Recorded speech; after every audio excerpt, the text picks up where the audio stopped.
Hello everyone. तो आज हम स्टार्ट करने जा रहे हैं आई की लास्ट वीडियो। और लास्ट वीडियो के अंदर अपन स्टडी करेंगे इनर कोट या फिर रेटिना। अब से पहले अपन ने outer coat and middle coat पढ़ लिया है और आज हम स्टार्ट करने जा रहे हैं इनर कोट। मैं आशा करता हूँ कि आपको आउटर कोट और मिडिल कोट अच्छी तरीके से समझ में आया होगा।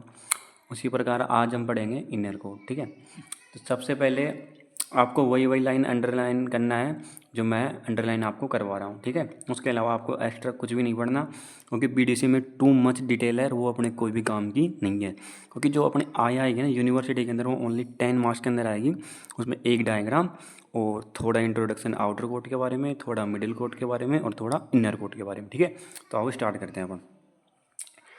सबसे पहले यहाँ पे लिखा हुआ है कि जो इनर कोट जो होता है वो क्या होता है, अपने पास थिन लेयर होती है, यानी कि बहुत ही पतली होती है, बहुत ही मतलब थिन होती है, बहुत ही पतली।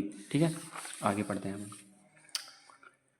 Delicate inner layer of the eyeball. जो इनर कोट जो होता है वो क्या होता है, डेलिकेट होता है। ठीक है, डेलिकेट थिन बात वही है कि बहुत ही मतलब थिन होती है, मतलब बहुत ही पतली होती है। ठीक है, एक लाइन तो अपन को ये ध्यान रखनी है। ठीक है, आगे देखते हैं। तो इनर कोड जो होता है वो अपने पास कंटिन्यू करता है कहाँ पे, पोस्टीरियर में। किसके साथ, ऑप्टिक नर्व के साथ। जो अपना इनर कोड जो होता है वो कंटिन्यू करता है किसके साथ, पोस्टीरियर में, ऑप्टिक नर्व के साथ। अब कैसे करता है वो अपन डायग्राम में देखते हैं। ठीक है, तो अपन डायग्राम के अंदर देखते हैं कि इनर कोड जो होता है वो अपने पास कैसे, अपन डायग्राम के अंदर देखते हैं कि जो इनर कोड या फिर रेटिना जो होता है वो ऑप्टिक नर्व के साथ कैसे अटैच होता है। जो आप देख सकते हो यहाँ पे जो रेटिना होता है ना वो क्या होता है, येलो कलर का होता है। ठीक है, और ये पीछे अपने पास कंटिन्यू करता है किसके साथ, ऑप्टिक नर्व के साथ। जो अपन को वहाँ पे जो बात कही हुई है वो यही बोला हुआ है, जो रेटिना होता है वो किसके साथ पोस्टीरियरली कनेक्टेड रहता है, ऑप्टिक नर्व के साथ। ठीक है, अब यहाँ पे एक बहुत ही अच्छी बात कही हुई है, क्या कि आउटर सरफेस जो होती है किसकी, रेटिना की। एक बात ध्यान रखना अच्छे तरीके से कि जो आउटर सरफेस होती है रेटिना की वो अटैच होती है किसके साथ, कोरोइड के साथ। किसके साथ अटैच होती है, कोरोइड के साथ। अब वो कैसे, अपन डायग्राम में देखते हैं। डायग्राम में अपन देखते हैं कि जो आउटर सरफेस जो होती है रेटिना की वो किसके साथ अटैच होती है, कोरोइड के साथ अटैच होती है।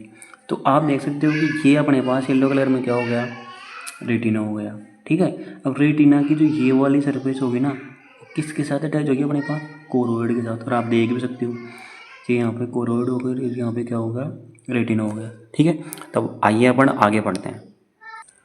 और यहाँ पे ऐसे दे रखा है कि इनर सरफेस जो होती है रेटिना की वो किसके साथ कॉन्टैक्ट में होती है, हाइलोइड मेम्ब्रेन, या फिर अपन ऐसे बोल सकते हैं कि विट्रस। ठीक है, जैसे अपने पास एक्वस ह्यूमर होता था वैसे अपने पास विट्रस भी एक प्रकार का लिक्विड होता है जो आई के अंदर पाया जाता है।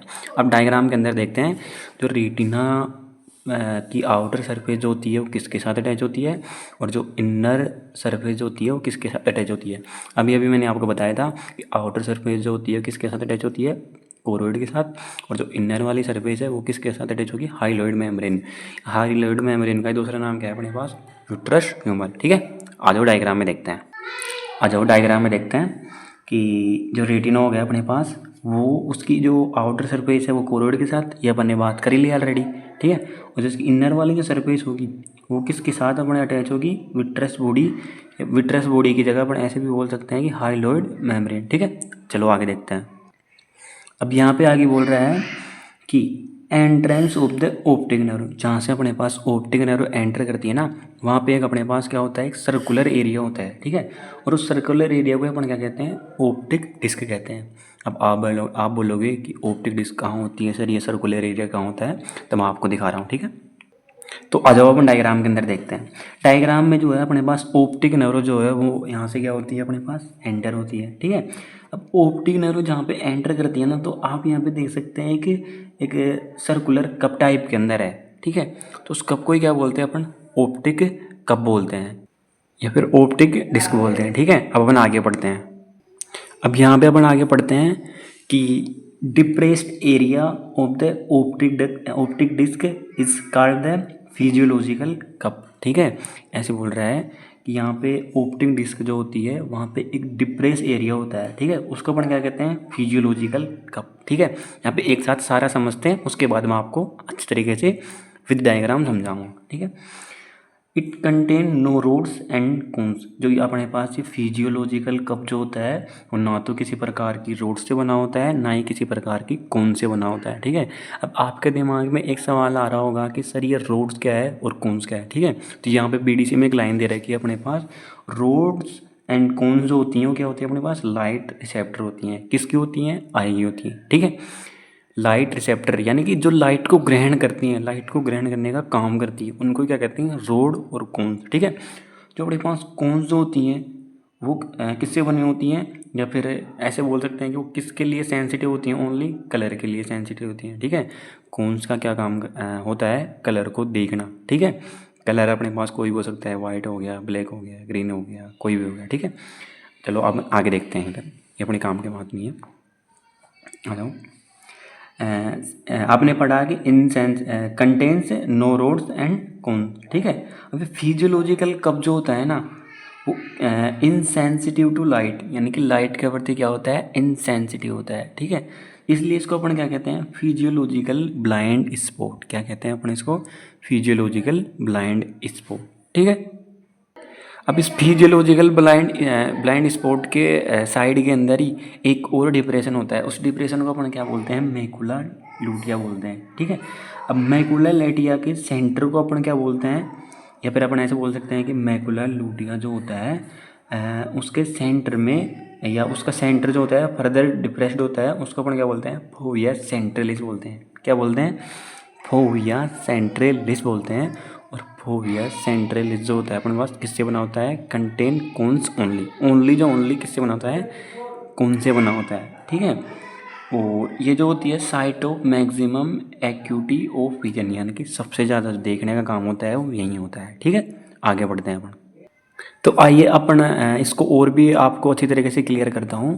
वहाँ पे मतलब थ्योरी में दे रखा है, तो अपन इसको एक फ्लो चार्ट की सहायता से समझते हैं कि वो आखिर में कहना क्या चाह रहा है, ठीक है। अब यहाँ पे है कि depressed area of optic disc, ठीक है। जो अपने पास डिप्रेस्ड एरिया होता है ऑप्टिक डिस्क का, उसको अपन क्या कहते हैं, फिजियोलॉजिकल कप कहते हैं। क्या बोलते हैं उसको, फिजियोलॉजिकल कप कहते हैं। अब फिजियोलॉजिकल कप के लेटरल के अंदर ही एक अनोदर डिप्रेशन होता है, उस डिप्रेशन को क्या कहते हैं अपन, मैकुला लूटिया कहते हैं, ठीक है। अब मैकुला लूटिया के सेंटर को अपन क्या कहते हैं, फोविया सेंट्रलिस कहते हैं, ठीक है। फोविया सेंट्रलिस जो होता है वो ओनली किससे बना होता है, ओनली कौन से बना होता है, ठीक है। आगे बढ़ते हैं अपन। अब देखो मैं आपको एक छोटे से डायग्राम की सहायता से इसको और भी अच्छी तरीके से एक्सप्लेन करता हूँ, ठीक है। अब यह क्या बोल रहा है, depressed area of optic disc, ठीक है। अब डिप्रेस एरिया क्या होगा अपने पास, ऑप्टिक डिस्क का, ये पूरी क्या है अपने पास, ऑप्टिक डिस्क है। क्या है अपने पास, ये ऑप्टिक डिस्क है। अब ऑप्टिक डिस्क का डिप्रेस एरिया क्या कहलाता है अपने पास, फिजियोलॉजिकल कप कहलाता है, ठीक है। ऑप्टिक डिस्क होती है उसका जो डिप्रेस्ड पार्ट जो होता है वो क्या कहलाता है अपने पास, फिजियोलॉजिकल कप कहलाता है, ठीक है। फिजियोलॉजिकल कप के लेटरल के अंदर, फिजियोलॉजिकल कप के एक लेटरल के अंदर एक अनोदर डिप्रेशन होता है, यानी कि अनोदर एक गड्ढा, गड्ढा तो नहीं बोल सकते, एक थोड़ा मतलब एक डिप्रेशन टाइप का होता है, जिसको क्या बोलते हैं अपन, मैकुला लूटिया बोलते हैं। क्या बोलते हैं, मैकुला लूटिया बोलते हैं। अब मैकुला लूटिया के जो सेंटर होगा ना, क्या होगा, सेंटर होगा ना, उस सेंटर को अपन क्या कहते हैं, फोविया सेंट्रलिस कहते हैं, ठीक है। अब मैं ये समझता हूँ कि अब आपको अच्छी तरीके से समझ में आ गया होगा, ठीक है। अब आगे देखते हैं। अब अपन यहाँ पे पढ़ते हैं एक्वस ह्यूमर के बारे में। वैसे तो अपन ने एक्वस ह्यूमर के बारे में ऑलरेडी बात कर ली थी, पर यहाँ पे थोड़ा एक दो लाइन है वो वापस अपन दोबारा से रिवीजन करेंगे, ठीक है। अब यहाँ पे क्या बोल रहा है, एक्वस ह्यूमर जो होता है अपने पास क्या होता है, क्लियर फ्लूइड होता है। क्या होता है, क्लियर फ्लूइड होता है, ठीक है। जो फिल्स होता है, मतलब ऐसे समझते हैं कि जो कहाँ पे रहता है, space between cornea and lens, यानी कि कोर्निया और लेंस के बीच में रहता है। अब हम इसको डायग्राम की सहायता से समझते हैं, ठीक है। अपने पास ये क्या हो गया, ये पूरी क्या हो गया अपने पास, आई टाइप में हो गई, ठीक है। यहाँ पे ऐसे आई टाइप में, और ये अपने पास यहाँ पे क्या हो गया, एक ऐसे देखो ऐसे ही, ये अपने पास क्या हो गया, कॉर्निया हो गया, ठीक है। कॉर्निया हो गई, यहाँ पे अपने पास ये क्या हो गया, लेंस टाइप में हो गया, ठीक है। यहाँ पे सस्पेंसरी लिगामेंट्स से जुड़े होते हैं, ठीक है। ये अपने पास क्या हो गया, आइरिस हो गई, ठीक है, क्या हो गई, आइरिस हो गई, ठीक है, ये कॉर्निया हो गया अपने पास, ये सस्पेंसरी लिगामेंट्स हो गई, ये अपने पास क्या हो गया, लेंस हो गया। तो ये से बोल रहा है कि अपने पास एक्वस ह्यूमर है ना, एक्वस ह्यूमर कहाँ पे होता है, लेंस एंड कॉर्निया के बीच में क्या होता है अपने पास, एक्वस ह्यूमर होता है, ठीक है। अब एक्वस ह्यूमर भी अपने पास दो चैम्बर बनाता है, यानी कि जो ये अपने पास आइरिस है ना, आइरिस के पहले वाला यानी कि एंटीरियर की तरफ, उसका क्या बोलेंगे अपन, anterior chamber of aqueous humour. और ये अपने पास आइरिस है, इस आइरिस के पीछे वाला ये पीछे वाले पार्ट के अंदर जो एक्वस ह्यूमर प्रेजेंट होगा उसको क्या बोलते हैं अपन, posterior part of aqueous humour या posterior chamber of aqueous humour, ठीक है। अब हम आगे देखते हैं लेंस के बारे में। अब लेंस के बारे में क्या बात है, लेंस के बारे में बस एक दो बातें ध्यान में रखनी है और अपना ये इनर कोड या रेटिना जो है आएगा वो अपने पास कंप्लीट हो जाता है, ठीक है। लेंस का फीचर क्या है कि लेंस का फीचर है कि जो लेंस होता है अपने पास क्या होता है, ट्रांसपेरेंट होता है, ठीक है। लेंस कैसा होता है अपने पास, ट्रांसपेरेंट होता है, क्या होता है, ट्रांसपेरेंट होता है। इससे क्या जुड़े होते हैं अपने पास, सस्पेंसरी लिगामेंट जुड़े होते हैं, ठीक है। सस्पेंसरी क्या होते हैं, लिगामेंट जुड़े होते हैं। अगर ये सस्पेंसरी लिगामेंट यानी कि एक चीज़ देखो, ये अपने पास लेंस है, ठीक है, और सस्पेंसरी लिगामेंट जो है वो खिंची हुई नहीं है, बिल्कुल क्या है, रिलैक्स स्टेट के अंदर है। कौन से स्टेट में, रिलैक्स स्टेट में है। जब सस्पेंसरी लिगामेंट अपने पास रिलैक्स स्टेट के अंदर होगे ना, तो दोस्तों एक बात ध्यान रखना, जो लेंस होगा ना वो क्या होगा, राउंड। कौन सी स्टेज के अंदर होगा, लेंस अपने पास राउंड स्टेज के अंदर होगा, ठीक है, यानी कि गोल होगा, ठीक है, मोर कॉन्वेक्स भी बोल सकते हैं अपन इसको, ठीक है। और जब सस्पेंसरी लिगामेंट्स अपने पास क्या होंगे, अच्छी तरीके से खिंचे हुए होंगे, ठीक है, स्ट्रेट होंगे, तो लेंस क्या होगा अपने पास, फ्लैट होगा, ठीक है, क्या होगा, फ्लैट होगा। अब यहाँ पे लिखा हुआ है कि जो अपने पास लेंस जो होता है वो क्या होता है अपने पास, बाई कॉन्वेक्स होता है और ट्रांसपेरेंट होता है, ठीक है। एक बात तो अपने को ये बात ध्यान में रखनी। और दूसरी बात, जो अपने 12th के अंदर पढ़ के आए थे, लेंस की जो क्षमता है उसका सूत्र क्या है, P बराबर 1/f, ठीक है। यहाँ पे P क्या है, लेंस की पावर, और f क्या है यहाँ पे, फोकल डिस्टेंस या फोकल लेंथ, ठीक है। जो यहाँ पे यही बात लिखी हुई है कि जो a dioptre of is the inverse of the focal length in metre, ठीक है। यहाँ पे ये गलत लिखा हुआ है दोस्तों, यहाँ पे सॉरी, यहाँ पे इसको डायोप्टर बोलेंगे, क्या बोलेंगे इसको, डायोप्टर। लेंस की क्षमता का या लेंस की पावर का जो मात्रक होता है, यूनिट होता है, उसको क्या बोलते हैं, डायोप्टर, ठीक है।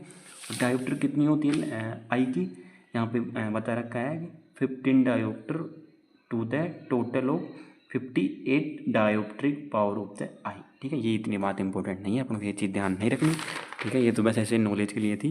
वहाँ जाओ अपन आगे देखते हैं इसके क्लिनिकल एनाटोमी, ठीक है। यहाँ पे एक बात ध्यान रखना, सबसे पहले क्लिनिकल एनाटोमी के अंदर ये सबसे इंपॉर्टेंट है ग्लूकोमा, ठीक है। क्या है ग्लूकोमा, अपन पढ़ लेते हैं कि ग्लूकोमा, ग्लूकोमा कोई भी अपने घर में पूछ ले, किसी के भी हो जाए ग्लूकोमा क्या है, तो अपन दिए जाएंगे आईडी चीज़ है, पर अपन को ये नहीं पता है कैसे होती है। अब अपन इतने लेवल पे पहुंच गए हैं कि अपन को ये चीज़ें कम से कम पता होनी चाहिए, ठीक है।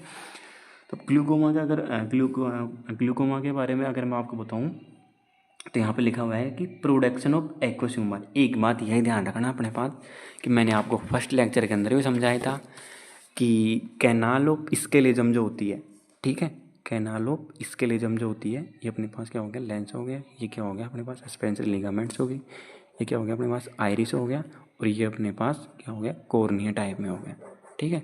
अब कॉर्निया और यहाँ पे जो स्क्लेरा मिल रहे थे वो यहाँ पे क्या था, स्क्लेरो कॉर्नियल जंक्शन था, ठीक है। और स्क्लेरो कॉर्नियल जंक्शन के डीप पार्ट में क्या था अपने पास, कैनाल ऑफ स्केलेजम, ठीक है। अब कैनाल ऑफ स्केलेजम की सहायता से अपने पास क्या आता है, एक्वस ह्यूमर आता है, क्या आता है, एक्वस ह्यूमर आता है। यहाँ पे जो एंटीरियर चैम्बर जो होता है एक्वस ह्यूमर का, उसके अंदर क्या आता है अपने पास, एक्वस ह्यूमर आता है। किसकी सहायता से आता है, कैनाल ऑफ स्केलेजम की सहायता से। अगर ये भाई साहब एक्वस ह्यूमर आना बंद हो जाए, किससे, कैनाल ऑफ स्केलेजम से, किससे, कैनाल ऑफ स्केलेजम से, तो ये बात ध्यान रखना कि जो लेंस होगा ना, ये यहाँ पे यही बोल रहा है कि ओवर प्रोडक्शन, अच्छी तरीके से दिख नहीं रहा होगा आपको, अब देखो, प्रोडक्शन ऑफ एक्वस ह्यूमर या लैक इट्स ड्रेनेज, जो मैंने आपको वही समझाया था, इसके कारण क्या हो जाएगा, intra ocular pressure. Intra ocular pressure इसका मतलब यह है कि दोस्तों मैं आपको समझाऊँ कि अगर आई के जो anterior chamber of aqueous humour है उसका जो प्रेशर है वो चेंज हो जाएगा और उसी के कारण क्या हो जाएगा अपने पास ग्लूकोमा हो जाएगा। तो आज के बाद ये ध्यान रखना ग्लूकोमा क्यों होता है। क्यों होता है शॉर्ट के अंदर कि जो अपने पास कैनाल ऑफ स्केलेटम होती है उससे जो एक्वस ह्यूमर का जो सीक्रेशन है वो क्या हो जाता है, कम हो जाता है या फिर लैक हो जाता है या फिर ऑफ हो जाता है। उसी के कारण क्या होता है अपने पास ग्लूकोमा होता है। ठीक है, आगे बढ़ते हैं हम। ये लास्ट बात है अपने पास ये इसकी क्लिनिकल एनाटोमी। एक क्लिनिकल एनाटोमी ऑलरेडी अपन ने पढ़ ली है। सेकंड है कैटरेक्ट। कैटरेक्ट क्यों होता है अपने पास, जब लेंस क्या होता है अपने पास बिकम्स और भी ज़्यादा हो जाते हैं, ओपेक हो जाते हैं। क्यों जाते हैं, इंक्रीजिंग विद एज। एज के साथ साथ जो अपने लेंस होते हैं वो क्या हो जाते हैं, ओपेक हो जाते हैं। अब ओपेक का मतलब क्या है, इनट्रांसपेरेंट। क्या, इनट्रांसपेरेंट। ठीक है, इनट्रांसपेरेंट हो जाते हैं, उसके कारण क्या हो जाता है अपने पास कैटरेक्ट हो जाता है। ठीक है, उसके अलावा यहाँ पे और भी दे रखा है वीडियो के अंदर। क्या, एक दे रखा है अपने पास हर्नर सिंड्रोम। ठीक है, और इसके ऊपर दे रखा है अपने पास सेंट्रल आर्टरी ऑफ रेटिना, यानी कि जो रेटिना को कौन सी ब्लड वेसल सप्लाई करती है, सेंट्रल आर्टरी। कौन सी, सेंट्रल आर्टरी सप्लाई करती है। इसको थोड़ा मैं जूमिंग कम कर देता हूँ। सेंट्रल आर्टरी सप्लाई करती है। अगर सेंट्रल आर्टरी सप्लाई करना बंद कर दे या फिर सेंट्रल आर्टरी में किसी ब्लॉकेज के कारण रेटिना में क्या होता है कि ब्लड सप्लाई जो होती है वो प्रॉपर तरीके से नहीं पहुंच पाती। जब रेटिना के अंदर भाई साहब ब्लड सप्लाई प्रॉपर तरीके से नहीं पहुंचेगी तो आप ही बताओ रेटिना को क्या होगा, नुकसान होगा। अब नुकसान होने के कारण क्या होगा, ब्लाइंडनेस। मैं आपको जूमिंग करके दिखाता हूँ बीडीसी के अंदर अच्छी तरीके से। ये देखो वहाँ पे वही चीज़ लिख रहा है कि central artery of retina is in end artery blockage of the artery leads to sudden blindness. उसके कारण क्या हो जाती है अपने पास, ब्लाइंडनेस हो जाती है। ठीक है, तो अपन ने इसका तीनों पार्ट कवर कर लिए हैं, आउटर पार्ट या आउटर कोट, मिडिल कोट और इनर कोट। इनर कोट को अपन क्या बोलते हैं, रेटिना भी बोलते हैं। ठीक है, अब मैं ये मानता हूँ आपको आई के अंदर बिल्कुल भी प्रॉब्लम नहीं है। मैंने आपको वैसे तो यूनिवर्सिटी के अंदर ये डायरेक्ट अपने पास क्या आएगा, 10 मार्क्स के अंदर आएगा। ठीक है, और वो भी क्या आएगा, LAQ आएगा। और अपन ने 10 मार्क्स से अलावा ही ज़्यादा ही सीखा है ना, उसके साथ एक्स्ट्रा नॉलेज भी सीखा है PDC से, क्लिनिकल एनाटोमी। ठीक है, तो मैं यही आशा करता हूँ कि आपको तीनों के तीनों वीडियो अच्छी तरीके से समझ में आए होंगे। ठीक है, आप उनको अच्छी तरीके से पढ़ना, वीडियो को बार बार देखना। अगर अच्छी तरीके से फिर भी नहीं समझ में आए ना तो मुझे कमेंट करना, मैं आपको तुरंत रिप्लाई करूँगा। ठीक है।